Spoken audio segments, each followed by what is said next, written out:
fever, valley disease, also called coccidioidomycosis cm, due to a fungus called Coccidioides immides.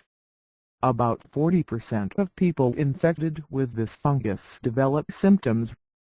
Most often they have an influenza-like illness with fever, cough, headaches, rash, and myalgias, muscle pains.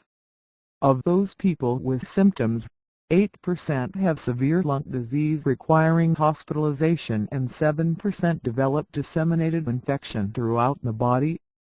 Groups at high risk from the fungus include African Americans and Asians, pregnant women in the third trimester, smokers, the elderly, people with diabetes or an impaired immune system. Severe disease tends particularly to strike in HIV-infected persons. The mortality is high in HIV-infected persons with diffuse lung disease. Meningitis can lead to permanent brain damage. The fungus is in the soil in semi-arid areas, primarily in the lower Sidoran life zone. The disease is endemic, constantly present in the southwestern U.S. and parts of Mexico and South America. Inhalation of airborne spores after disturbance of soil by people or natural disasters such as windstorms and earthquakes exposes people, as for example, construction or agricultural workers and archaeologists, to the dust containing the spores.